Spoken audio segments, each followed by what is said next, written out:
¿Cómo estáis? Bienvenidos, yo soy Luna y este es mi canal Luna Wine. En el día de hoy estamos en directo en Twitch y vamos a comenzar el libro, ¿no? La lectura del libro Anti-Marx, que lo estaré haciendo de esta manera un poco audiolibro. Haré una lista de reproducción poco a poco para que podáis poneros estos libros, o sea, estos vídeos de fondo y así escuchar una especie de audiolibro de Anti-Marx de Juan Ramón Rayo. Vamos a empezar por el primer libro, el tomo que explica la idea marxista, ¿no? Y voy a empezar pues por la introducción, como se suele empezar, ¿vale? Pensé, como dice Luello, en leerlo en PDF, pero luego me dio como... Me pareció épico leerlo en formato audiolibro, así que vamos allá. Prefacio. Si me equivoco, por favor, no me denunciéis. Karl Marx ha sido incuestionablemente uno de los pensadores más influyentes de la era contemporánea. ¿Acaso el más influyente de todos?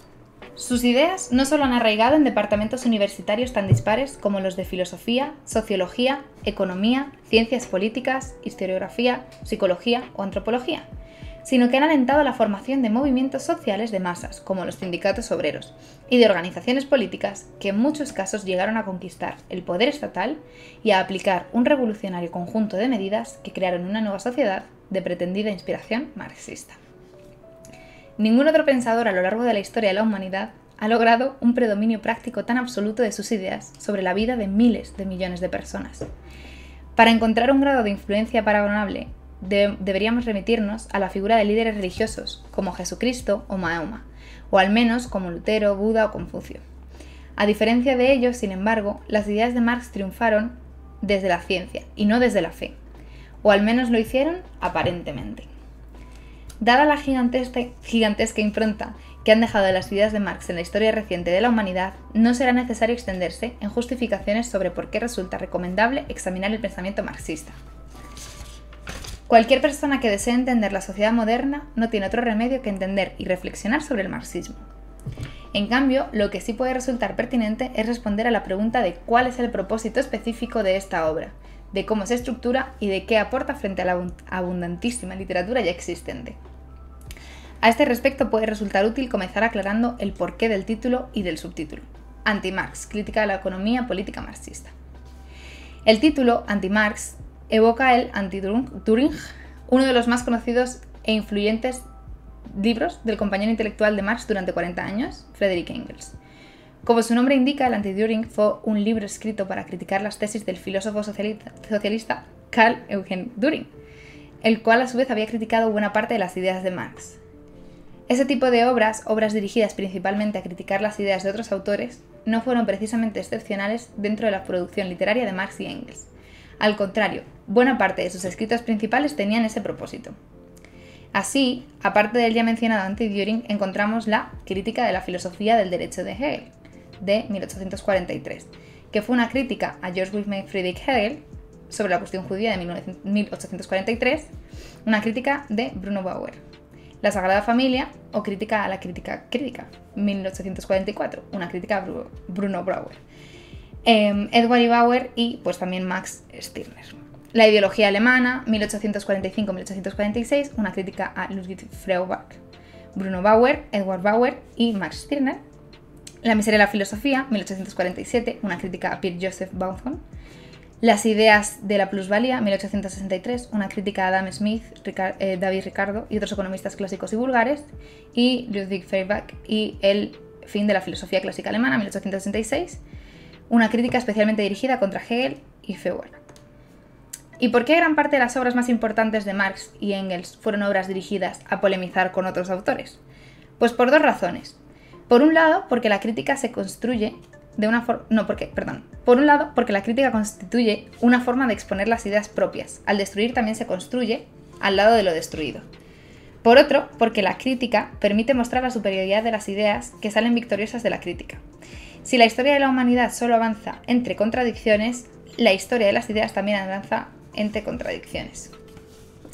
En la palabra del marxista Nikolai Bukharin, en 1919-1927, 160, que hace mías, ¿no? X rayo, dice: el criticar los puntos de vista que nos son hostiles, no solo nos defendemos del ataque del enemigo, sino que también afilamos nuestras propias armas. Criticar el sistema ideológico de nuestros adversarios es una forma de clarificar nuestro propio sistema.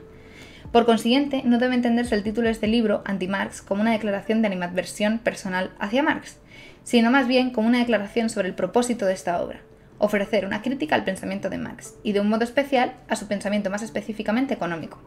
De ahí justamente el subtítulo que lo acompaña: Crítica a la economía política marxista.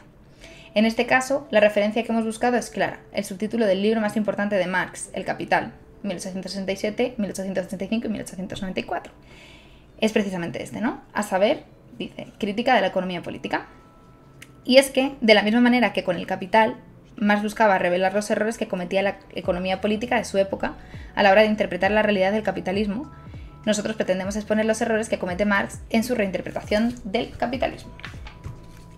En suma, el propósito de este libro es explicar por qué la teoría del valor, la teoría del dinero, la teoría del capital, la teoría de la explotación, la teoría de los precios, la teoría de las clases sociales, la teoría del crecimiento económico y la teoría de las crisis económicas que desarrolla Marx para analizar el capitalismo son teorías incorrectas.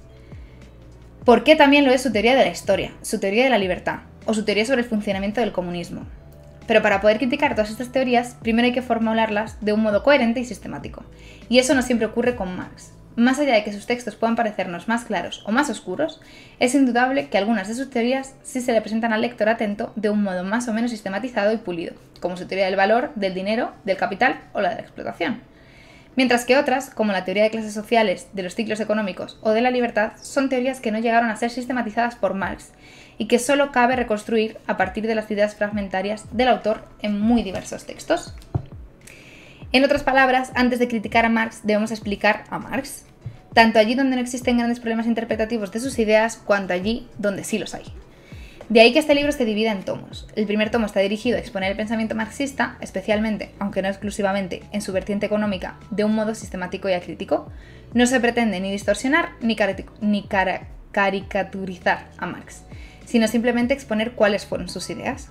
El segundo tomo, en cambio, sí busca criticar de manera exhaustiva la teoría marxista, tal como la hemos presentado en el primer tomo. Esta, por tanto, podría ser una inicial aportación distintiva frente al resto de la literatura existente. No hay otra obra que ofrezca simultáneamente una revisión sobre Marx y a la vez contra Marx tan extensa y detallada como la de este libro en sus dos tomos. Sin embargo, creemos que la auténtica aportación diferencial de este libro, más allá de la posible clarificación de algunas ideas económicas de Marx, reside en su parte crítica, es decir, en el tomo segundo. Hasta el momento, no existe ninguna otra crítica integral a la teoría económica marxista tan extensa y ordenada como la que se presenta en este libro. Por ejemplo, una de las invectivas más célebres contra Marx es la conclusión del sistema marxiano 1896 de Eugen von Bauer. Sin embargo, no solo se trata de la crítica de von Bauer contra la teoría del valor, la teoría de la explotación o la teoría de precios de Marx, se presenta de una manera bastante escueta, y más escueta de la que ofrecemos en esta obra, sino que von Bauer ni siquiera estudia de manera adyacente la teoría del dinero, la teoría del crecimiento económico, la de crisis económicas, la de la historia o la de la libertad de Marx. Por consiguiente, más allá de actualizar y ampliar muchas de las críticas que a lo largo del último siglo se han dirigido contra la teoría económica marxista, también suministramos otras, muchas nuevas. Y sobre todo, las tratamos de integrar de un modo coherente entre sí. Antes de empezar, solo resta explicar el sistema de referencias bibliográficas que hemos utilizado dentro del texto. Dado que las remisiones al Capital van a ser continuas, hemos optado por presentarlas de un modo simplificado. El Capital está compuesto por 3 volúmenes y cada volumen se divide a su vez en capítulos y cada capítulo en secciones. Cuando queramos citar un fragmento, lo haremos indicando el volumen, el capítulo y la sección, así como la página de la edición inglesa de Penguin. Por ejemplo, referencia C1 7.1.285 remite al volumen 1 del Capital, capítulo 7, sección 1, página 285. Para todas las demás referencias bibliográficas nos ceñiremos al tradicional sistema de citas de Chicago. Y aquí terminaría lo que sería el prefacio. Y comienza la introducción. Introducción al pensamiento filosófico, económico y político de Marx. De acuerdo con Lenin, Karl Marx, 1818-1883, representa la consumación de 3 corrientes de pensamiento decimonónicas: la filosofía clásica alemana, la economía política clásica inglesa y el socialismo francés vinculado a sus doctrinas revolucionarias en general, 1915, 1964, 50. Aunque no deje de tratarse de una simplificación, esta tríada sí nos proporciona un buen punto de partida para caracterizar las bases del pensamiento de Marx. Así, de la filosofía alemana, Marx extraerá su teoría sobre la evolución de la historia humana. la lógica de los procesos que crean, consolidan y destruyen los distintos modos de organización social de los seres humanos. De la economía política británica, Marx extraerá el análisis sobre las categorías y relaciones de producción, cómo el trabajo interactúa con la naturaleza para generar riqueza y cómo el reparto de esa riqueza engendra conflictos distributivos que divide al hombre en clases sociales.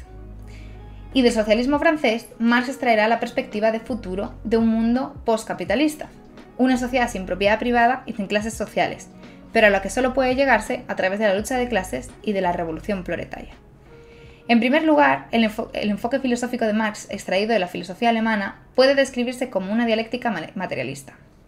Aunque Marx jamás llegó a utilizar ese término, su compañero de viaje intelectual a lo largo de 40 años, Friedrich Engels, 1820-1895, sí lo utilizó. Marx y yo fuimos, sin duda, los únicos en salvar la dialéctica consciente de la filosofía idealista alemana, trasplantándola a la concepción materialista de la naturaleza y de la historia. O de manera totalmente explícita dice: esta dialéctica materialista que durante años fue nuestra mejor herramienta de trabajo y nuestra arma más afilada, no solo fue descubierta por nosotros, Marx y Engels, sino también, y de manera independiente a nosotros e incluso a Hegel, por un trabajador animal, Joseph Dietzen. La expresión contiene las dos premisas básicas del enfoque filosófico marxista, dialéctica y materialismo, a las cuales a su vez fueron especialmente desarrolladas por dos filósofos alemanes de su época, Georg Wilhelm Friedrich Hegel y Ludwig Feuerbach. Primero, ¿qué entendemos por dialéctica?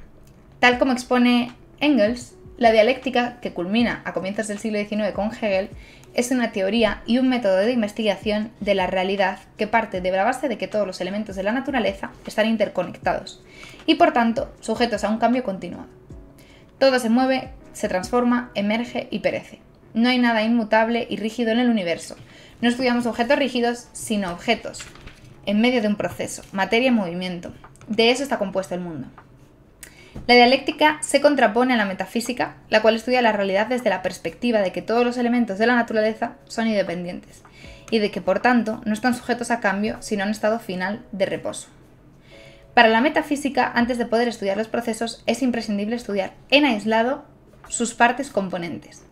De ahí que la metafísica se dedique a catalogar y clasificar los objetos que componen el mundo como si fueran objetos acabados cuyas características y propiedades fueran independientes de los restantes objetos del mundo, por ejemplo, catálogos de plantas o animales. Para la dialéctica, en cambio, no tiene sentido estudiar los objetos aislados de sus interconexiones, pues son estas interconexiones entre objetos las que rompen cualquier armonía, cualquier equilibrio que pudiese existir en el mundo y, por tanto, lo que somete a estos objetos a cambios continuos. Por eso, los objetos solo pueden entenderse plenamente en su interconexión con otros objetos, pues esa interconexión es la que explica su transformación a lo largo del tiempo, es decir, cómo diversos objetos aparentemente distintos son en realidad sucesivas etapas evolutivas de un mismo objeto. Por ejemplo, un gusano, una crisálida y una mariposa son momentos evolutivos distintos de un mismo ser, y sería imposible vincularlos entre sí si los estudiáramos superficialmente como objetos aislados e independientes, ni por tanto sometidos al cambio. Por consiguiente, si, como dice la metafísica, los objetos se estudian como entes consolidados y aislados del resto, entonces sus transformaciones y sus conexiones evolutivas resultarían ininteligibles.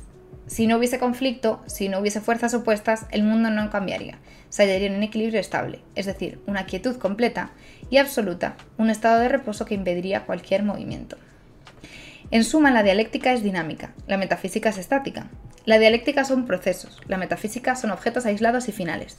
La metafísica es filosofía natural y la dialéctica es evolución. En palabras de Engels, el mundo no debe ser entendido como una suma de objetos terminados, sino como una suma de procesos, en el que estos objetos son aparentemente tan estables como la imagen mental que tenemos de ellos, los conceptos. Atraviesan un camino interrumpido desde que nacen hasta que mueren. Un camino interrumpido en el que, a pesar de que todo pueda parecer accidental y a pesar de todos los retrocesos, al final se termina imponiendo un desarrollo progresivo de esos objetos. Si aplicamos la teoría y el método dialéctico al análisis de la historia de la humanidad, entonces las distintas formas que adoptan las sociedades a lo largo del tiempo, sus distintas culturas, sus distintas religiones, sus distintas filosofías, sus distintas organizaciones políticas, sus distintas normas jurídicas o sus distintas estructuras económicas dejarán de parecernos diferentes modalidades definitivas e inconexas de organizar una sociedad y pasarán a revelársenos como diferentes fases transitorias en el curso interminable del desarrollo de la sociedad humana, desde formas inferiores a formas superiores. Las formas sociales no son inmutables ni eternas, sino meramente transitorias. Son explicables en función de su época y sus circunstancias, y por tanto perecen, están condenadas a perecer, cuando esas circunstancias cambian. Esa fue la gran aportación de Hegel, el excepcional sentido histórico en el que se fundamentaba. Él fue el primero en tratar de poner de relieve el desarrollo y la coherencia que existe dentro de la historia. Precisamente Hegel buscaba exponer cómo las diversas formas sociales, políticas, jurídicas, culturales, artísticas o filosóficas que ha adoptado la humanidad a lo largo de la historia eran en realidad la exteriorización de un proceso histórico más profundo hacia el autoconocimiento humano, la odisea de la conciencia en su eje hacia el autoconocimiento filosófico e histórico. Más en particular para Hegel, la historia de la humanidad era la historia del proceso de la mente colectiva de los hombres, a la que se refiere como idea absoluta o espíritu mundial, hasta alcanzar la autoconciencia, es decir, hasta alcanzar un conocimiento pleno y directo de sí misma como la única realidad universal verdaderamente existente, de la cual deriva todas las demás. Aunque la mente colectiva podría hacer referencia a Dios y cómo Dios se completa en su reencuentro con su creación, también puede hacer referencia simplemente al grado de conocimiento social que los seres humanos han acumulado sobre sí mismos en cada momento de la historia. Un grado de autoconocimiento que quedaría reflejado en su cultura, en su arte, en su filosofía y en sus instituciones jurídicas y políticas. El proceso de aprendizaje de la humanidad sería, en ese sentido, dialéctico. Iría contrastando, por un lado, su incompleta comprensión de sí misma y, por otro lado, su experiencia. Esa contradicción entre su incompleto conocimiento sobre sí misma y su relación empírica con el mundo engendraría un nuevo conocimiento sobre sí misma que la haría acercando progresivamente hacia el autoconocimiento pleno. Así, en un principio, la mente colectiva no es consciente de sí misma y solo alcanza a sentir reactivamente los estímulos externos de la naturaleza, tal como les ocurre a los animales. Posteriormente, la mente colectiva termina descubriendo que la naturaleza externa es en verdad una creación o proyección de sí misma. Y que, por tanto, la única realidad existente que esa mente colectiva ha de aspirar a conocer es a ella misma, a saber, alcanza la autoconciencia, la cual terminará llegando al saber absoluto. Es decir, que el mundo le es plenamente aprehensible a la humanidad, una vez que tiene conocimiento pleno sobre cómo adquiere su conocimiento sobre el mundo. La mente colectiva descubre la ciencia. Es en ese momento en el que la mente colectiva alcanza un conocimiento absoluto de sí misma y en el que comprende que la realidad es una exteriorización de sí misma, cuando la humanidad alcanza la libertad. Esto es, cuando la humanidad, consciente de que toda la realidad es una proyección de su propia mente y que por tanto puede ser sometida a la racionalidad, es capaz de autogobernarse mediante normas e instituciones racionales emanadas de sí misma. Por consiguiente, para Hegel, el proceso evolutivo de la mente colectiva, de las ideas de la humanidad sobre sí misma, determina el progreso en los modos de organización de la vida material de los hombres. Así pues, la dialéctica estudia la evolución de los objetos, incluyendo entre esos objetos a la propia sociedad humana, a través de sus contradicciones. Tres son, en este sentido, las leyes que emplea la dialéctica para explicar el movimiento de la naturaleza y de la historia. La ley de la interpenetración de los opuestos, ley de la negación y la ley de la transformación de la cantidad en calidad y viceversa. Para la dialéctica, todo elemento cuenta con otro elemento opuesto, los cuales se excluyen mutuamente, pero a la vez también se presuponen recíprocamente. Ley de la interpenetración de los opuestos. El estado líquido del agua se define en parte como la negación del estado sólido o gaseoso del agua. Un padre se define como correlativo opuesto a su hijo o como opuesto al varón sin hijos. Un cónyuge se define frente a otro cónyuge o frente al estado de soltero. La oruga se define como un estado diferenciado de la mariposa, el capitalista se contrapone al trabajador, etc. La interpenetración de los opuestos constituye el germen de las contradicciones, esto es, de los conflictos internos entre esos elementos opuestos, dado que un opuesto interfiere en mayor o menor medida sobre el otro, existirá una tensión o lucha entre ambos mediante la cual cada elemento tratará de prevalecer sobre su opuesto, generando relaciones contradictorias. La coexistencia de dos lados contradictorios, su lucha y su fusión en una nueva categoría constituyen el movimiento dialéctico.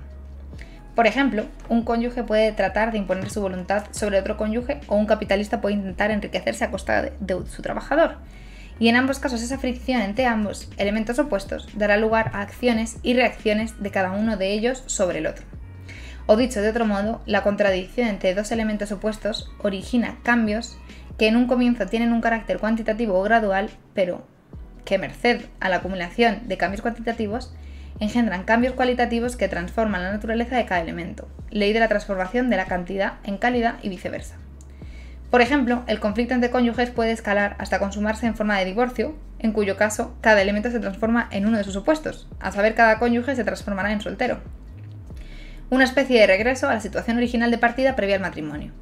Pero en realidad, esa nueva situación de soltería no sería igual a la anterior, puesto que a lo largo del matrimonio ambas personas habrán acumulado experiencias que modificarían su perspectiva como solteros, ley de la negación de la negación. Finalmente, la nueva situación de soltería también estará en contradicción con sus opuestos, por ejemplo, nuevas relaciones matrimoniales, lo que a su vez desatará procesos de contradicción que transformarán cuantitativa y cualitativamente a los distintos elementos del sistema, dando lugar a nuevos cambios. El movimiento de la historia sigue la famosa tríada dialéctica de tesis, antítesis, síntesis, o en términos más actuales, equilibrio, perturbación del equilibrio, nuevo equilibrio.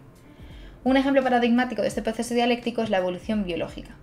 De hecho, el propio Engels, en el discurso ante la tumba de Marx, comparó a Darwin con Marx, al señalar que, así como Darwin describió la ley del desarrollo de la naturaleza orgánica, Marx descubrió la ley del desarrollo de la historia humana. Si una persona se limitara a fotografiar la naturaleza, observaría metafísicamente un conjunto de seres vivos perfectamente formados y aparentemente acabados, como si su existencia y coexistencia fuera fruto del azar, o incluso de un diseño inteligente que decidió arbitrariamente otorgarles la forma que hoy poseen. Sin embargo, todos esos organismos están en realidad interconectados y son el fruto de un proceso de evolución que deriva de las contradicciones mutuas a varios niveles. Por ejemplo, la competición adaptativa entre personas y depredador. Entre presa y depredador, perdón, que me he ido de línea. Repito. Sin embargo, todos esos organismos están en realidad interconectados y son el fruto de un proceso de evolución que deriva de las contradicciones mutuas a varios niveles. Por ejemplo, la competición adaptativa entre presa y depredador.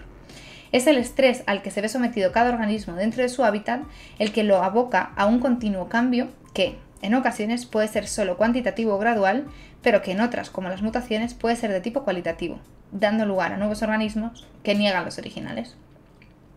Pero ninguna adaptación de ningún organismo al entorno es definitiva, puesto que cada una de ellas generará nuevos conflictos con el resto de los organismos, que darán lugar a nuevos cambios cuantitativos y cualitativos, negando la negación. Por consiguiente, tanto la naturaleza como la historia de la humanidad pueden describirse a través de la dialéctica, como una sucesión de cambios necesarios que emanan de las contradicciones inherentes a los distintos elementos opuestos que componen la realidad. Eso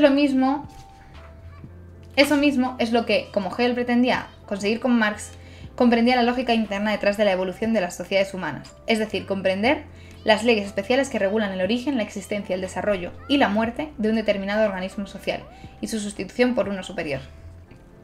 Y para lograr este objetivo, Marx no podría limitarse a redescribir lo que observaba superficialmente en una determinada sociedad, como si todos sus elementos constituyentes hubiesen alcanzado su forma definitiva y estuviesen en perfecta armonía. La metafísica, en otras palabras, no le proporcionaba un método de investigación válido para explicar la progresión de las transformaciones sociales. Marx tenía que ir más allá de lo inmediatamente perceptible, de las formas estáticas que adoptan contingentemente los distintos elementos que integran una sociedad, a saber, tenía que desvelar el contenido oculto de sus interconexiones inherentemente contradictorias de las relaciones sociales, y cómo estas contradicciones provocaban la evolución histórica externamente observable. Por tanto, solo la dialéctica le proporcionaba un método válido para explicar la progresión de las transformaciones sociales a lo largo de la historia. Por ejemplo, de Adam Smith, Marx nos dice que emplea dos métodos antagónicos para el estudio de la economía. Por un lado, trata de sondear las conexiones internas, la fisiología, por así decirlo, del sistema burgués, pero por otro, toma los fenómenos externos de la vida tal como parecen y aparecen, de modo que meramente los describe, cataloga, recuenta y los reordena bajo definiciones formales. El segundo de estos métodos, metafísico, incompatible con la dialéctica, se limita a redescribir las categorías económicas superficialmente observables en el capitalismo, de modo que contribuye a naturalizarlas como si éstas fueran universales y eternas.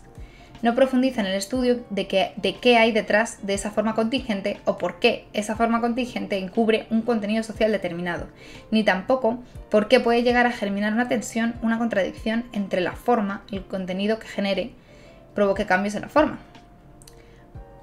Por ello, solo el primero de los métodos de Smith, el dialéctico, aquel que estudia las interconexiones entre los diversos elementos de la realidad, nos ayuda a comprender la forma que adoptan a lo largo de la historia como resultado de sus contradicciones internas, es realmente válido. Es decir, que Marx estaba de acuerdo con Hegel en que la realidad no puede aprehenderse de manera directa a través de su percepción sensorial cruda, puesto que la realidad material ha de ser mediada por el conocimiento científico para poder comprenderla, es decir, ha de ser medida por ideas. Toda ciencia sería superflua si la forma de apariencia de las cosas coincidiera con su esencia. La realidad debía investigarse mediante aproximaciones mentales sucesivas a la misma, haciendo uso de abstracciones simplificadoras pero cada vez menos simplificadoras, es decir, de representaciones mentales inicialmente imprecisas a representaciones mentales cada vez más rigurosas, referidas todas ellas al mismo objeto material que pretende ser estudiado. Aunque la dialéctica nos indique que un fenómeno solo puede ser comprendido en relación con el todo y no de manera aislada, no es imposible comprender inicialmente el todo según lo percibimos sin antes haber reconstruido analíticamente, mediante la abstracción, los fenómenos más simples que se interrelacionan, conformando todo ese complejo. Se trata de ir a lo concreto, complejo. Se trata de ir de lo concreto complejo a lo abstracto simple, para regresar de vuelta a lo concreto reinterpretado, complejo aprehensible. Si comenzara por la población, concreto, tendría una representación caótica del todo, y por medio de definiciones más detalladas llegaría analíticamente a conceptos cada vez más sencillos, abstracto. Pasaría de lo concreto, figurado, a abstracciones más sutiles, hasta alcanzar las definiciones más simples. Desde allí debería emprender el camino de regreso, hasta reencontrarme con la población, concreto, pero esta ya no sería una representación caótica de un todo, sino un rico conjunto de muchas definiciones y relaciones. Este es el método científico correcto. Lo concreto es lo concreto porque es la síntesis de muchas determinaciones. Por tanto, la unidad de lo diverso. Aparece en el pensamiento como proceso de síntesis, como resultado, no como punto de partida, aunque sea el efectivo punto de partida, y en consecuencia el punto de partida también de la intuición y de la representación. En el primer camino, la representación completa es volatilizada en una determinada abstracta. En el segundo, las determinaciones abstractas conducen a la reproducción de lo concreto por el camino del pensamiento. Y voy a dejarlo por aquí para el primer vídeo, ¿vale? En el siguiente vídeo terminaremos la introducción y seguiré haciendo esta serie de audiolibros si os gusta, así que dejadme en los comentarios si queréis que siga haciéndolos y un like, y seguidme para estar atentos para las próximas entregas de este audiolibro anti-Marx.